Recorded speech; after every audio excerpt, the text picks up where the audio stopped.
Alright guys, this is a video on my experience eating a raw animal-based diet for the last 4 years. I'm going to be answering some general questions I get around that people usually ask me. Maybe I'll add timestamps into the video so you could skip around and really sort of find the answers you're actually looking for. But first one, why did you start eating raw meat? Back when I was 14, 15, I was like very much into my sport, soccer, and at the time I absolutely thought I wanted to be a professional soccer player. And like obviously you need to be very good, so I knew that I would have to do like all the 1%ers, put in a lot of effort in all sort of aspects in terms of health and performance to really maximize my potential.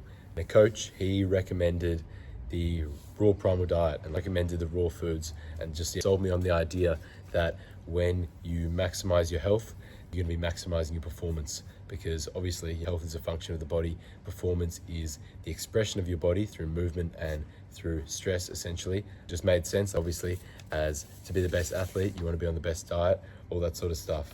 Before I started the diet, my eating honestly wasn't too bad. It was more on like a paleo type diet, so I was eating like a lot of cooked fish, a lot of cooked meats, nuts, fruits, fats, and like cleaner sort of carbohydrate sources. And like I felt pretty decent on that. I wasn't actually struggling with any health issues before, any like considerable health issues. Maybe I had like some eczema, a little bit of asthma, but nothing like major. It was more like just wanting to actually pursue this sport and like get the best out of myself that led me down the path of paleo diet and then to the point of like raw animal based. And yeah, so like what was my first experience eating the foods?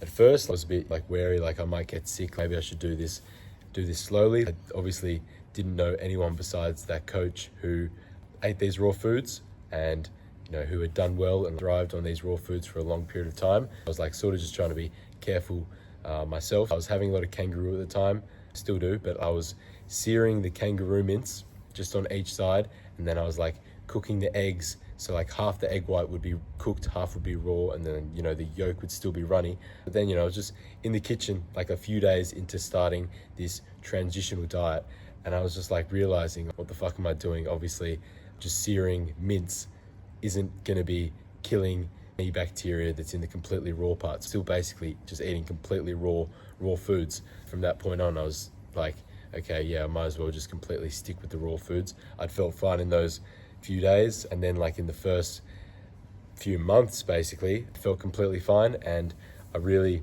like enjoyed and took to the raw foods. So it's like obviously a bit of a mental hurdle, a mental block to actually feel comfortable and feel safe having those foods, because you're told like you got to cook your food, raw meat is dangerous, raw chicken is dangerous, all these sort of bacteria will make you sick, give you food poisoning right away. But then when you actually like try it firsthand and you feel fine, you feel great, the food tastes really good and feels good to have, all that fear basically just goes away pretty quickly. Did my body react in the first few months? So in the first few months, I didn't have any sort of symptoms of detox, of sickness, as most people would call it. But then, after those first few months, I did get like a fever that lasted 1 or 2 days, and that was just like a runny stool, a headache, and then like a lot of fatigue. And in the eyes of what I follow and what I've like researched, it's a really good thing to have these sort of sicknesses, to have these detoxes, because that's literally just how your body cleans itself. And if you didn't have any of this stuff, then you're going to be the kind of person who just literally drops dead at the age of 50 from like complete overload and the mass accumulation of these toxins in your system. I didn't get like any food poisoning in response to any foods. It was more just like my body knew it had an adequate amount of nutrition and an adequate amount of bacteria to actually activate that detox and put me through that. And that only lasted 2 days, and I felt great afterwards. I felt fine. I felt even healthier. So I mean, it's nothing to worry about. I guess that's just like something to go in consciously, like that the body does want to heal itself, and like this is the main ways you can heal itself. You can either go down the route of natural healing and like actually have these maybe slight inconveniences of detox to actually get to the point of true health and vitality, or you can go like the modern route, which is always treating the symptoms, always like taking a pill, taking medication to numb whatever like discomfort you're feeling, but you know, that like obviously manifests as chronic illness and like incurable disease in the long term, and will obviously worsen your quality of life, in the long term. Another question, what do I eat in a typical day? So like in the morning, usually I have a big breakfast of protein and fat. So I'll have some like a lot of animal fat, either like suet, organ fat, or just like fat trimmings. And then I'll have the other half of like that plate essentially being some muscle meat of some kind. So like kangaroo is really good. Obviously here in Australia, got access to a lot of kangaroo. It's actually illegal to farm, so they're all wild hunted, and you know, obviously that means they're living their most natural life. They're not being fed any medications. They're not injected with anything. So yeah, I really like kangaroo, but obviously it's really lean and I want to be getting a lot of fat. Fat's a really important thing on this diet. And as a human, it should be your primary energy source. So yeah, I start the day off with high protein, high fat meal. Maybe add in like a little bit of chopped onion to help alkalinize the body. But yeah, also maybe a little bit of raw unheated honey. But then afterwards, I will, about 40 minutes after, because you want to like have a bit of break in between to let the meat and fat digest properly, I'll have some raw eggs and raw milk. You know, like raw milk's delicious. Like honestly, it's like crack. I could drink like 3-4 liters a day if I had that much. Literally, it just tastes amazing. And then raw eggs, like they're very, very satisfying. They, you know, go down really well. Like the taste of the white isn't the best, to be honest, but like the flavor of the yolk is really amazing. And like having it in the raw form, you literally can't go back to the cooked egg. It tastes completely dry and deficient, and you just get a bit of a funny feeling. Like I guess your mind intuitively knows that foods are meant to be eaten in their raw, unprocessed state, because cooking and food processing is an invention of man, but it is completely foreign to our biology. And then for the rest of the day, I'll have some fruit with fat. I'll also just have some more eggs, more milk throughout the day, and then some more meat meals. So like I'll try and mix it up with red meat, white meat. I'll have some chicken, some fish, some organs, and then maybe at the last meal of the day, depending, maybe if I'm playing sport, maybe I need to down regulate the nervous system, I'll add in like a cooked starch with my meat and fat. So maybe that's like some organic sourdough or some white rice that I'll crack an egg into. You always want to be having those cooked starches with some fats to actually bind and neutralize the toxins, mitigate the damage that those toxins are going to do. What's the next question? Yeah, so do I ever get sick? I sort of already answered that. I get sick in the form of a detox, which is like usually lasts 1 to 2 days and is like never super intense, and is absolutely a really positive thing health-wise. I've never really had any instance of food poisoning, because with the raw foods, the only way you're going to get food poisoning is when there's actual poison in the food. I always try to like source high quality food, so like I never actually have that instant sort of reaction. Even like when I've been overseas in third world countries like Thailand and Indonesia, I've had some dodgy meat from dodgy butchers, or like frozen and all in the fish market, like stuff in plastic bags. And even then, obviously I've been risking it. That's not something I recommend to do. I always recommend getting high quality. But even then, I haven't felt any immediate like food poisonings. I haven't had any food poisonings, and it felt great. So like, you know, people go to Bali and they fear Bali belly when they're eating like all the cooked stuff. And then I'm like eating all the raw meats, the raw fish, raw seafood, like stuff that absolutely people wouldn't recommend to do. And yeah, I feel completely fine. Never had any Bali belly or anything. Do I ever crave cooked food? I have craved cooked food, but most of the time that is when your system becomes overly acidic. So when like you're detoxing and you're not actually properly managing the pH of your body, essentially, like you're not getting enough alkalinizing foods and sort of managing that correctly in terms of what you're eating. So yeah, I have like craved cooked foods. When you actually get on top of that, you absolutely won't. And when I do have those cooked foods, just my family, my daddy makes like a nice steak. They have a bite of that steak. The first bite like tastes amazing in terms of like flavor, because it's like a completely unique flavor array compared to like what you're getting in the raw foods. Like objectively, cooked meat is more flavorful. When you cook these nutrients, you mutilate them and you basically turn it into a drug. But like my body, feeling wise, has like no desire for like this cooked meat. Like it just doesn't feel the same. It feels like very, very draining, even very dry, very deficient, and I just don't enjoy the feeling of it. No, to answer the question, I have, but I don't really crave it so much. You learn that pretty quickly eating the raw foods that is what feels the best, and you, I guess, become addicted and you crave the raw foods as opposed to whatever cooked stuff. What's the best and worst raw meat I've tried?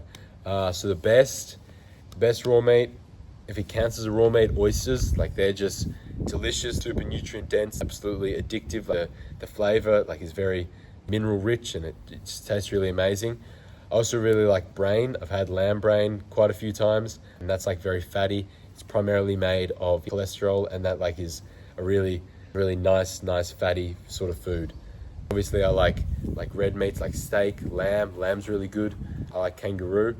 I also like chicken. People are really shocked, obviously, the videos do well on Instagram and stuff, me eating chicken, but yeah, chicken is a really nice food as well. I could honestly just go to the fridge, just eat raw chicken on its own. The flavor or just the feeling is really nice. Have you noticed any psychological or spiritual changes? So, I mean, yeah, I guess psychologically, when you eat raw foods and you become healthier, you are naturally gonna become a lot calmer. So more stoic, more unaffected by whatever sort of superficial, subjective stuff are going on in the world. I use the example, your partner leaves your toilet seat open, the unhealthy person reacts, the calm person, the healthy person is unbothered, doesn't take that stuff personally. Absolutely, family and friends have all sort of told me that, Mason, you're very calm, you don't seem to get triggered or take these worldly things too deeply. So yeah, I mean, that's one of the main benefits. But I think that also translates to spirituality, because when you come from the perspective of not taking anything personally, you sort of just allow life to flow and see things as being what they are, as opposed to projecting or attaching any judgment to it. And that sort of aligns a lot with a lot of spiritual thinking, not taking these things personally, accepting things for what they are. And then also, just what are the biggest health benefits I've experienced? Obviously, improved digestion. Raw meat digests so much better than cooked meat. It just feels very compatible with the body. Before, when I was eating cooked meat and cooked starches, whatever, I would say have some food post-training. And because of the digestive effort the body would have to put in to break that down, I would be staying up to 12 a.m., 1 a.m., whatever, because that digestive process would literally be keeping me awake. When you have raw foods, it feels like it just assimilates into your body so effortlessly. You don't feel any sort of bloating. You don't feel the digestion at all. And yeah, that's obviously one of the key benefits. Obviously, what I was saying, mental clarity, that just general calmness that comes from true health, increasing your parasympathetic tone, becoming a much more calmer, rational human being, as opposed to always being at the whim of your poor health, your irregular energy and mood. Also, stable energy. When you're getting your energy sources from high quality raw fats and thriving on these animal foods, your energy is going to be far more stable, and you're not going to be crashing compared to someone who relies on whatever processed sugars or even caffeine. And then, yeah, I mean, just general appearance, health, the health of my hair, my skin, all these things obviously improve massively. It's a pretty common thing for teenagers to have acne breakouts. My brother, my older brother, genetically the same, has had whatever acne, but because of my health and the foods I'm putting in my body, my appearance in these things, these more feature-based health contingent factors of your appearance. So yeah, your health, your hair, your skin, your eyes, all these things, really healthy. My hair, nice and thick, my eyebrows the same, eyelashes long, all this stuff. And then yeah, also sleep. When you're eating the raw foods and your digestion isn't impacting your quality of sleep, it's not burdening your sleep or disturbing it, so to speak.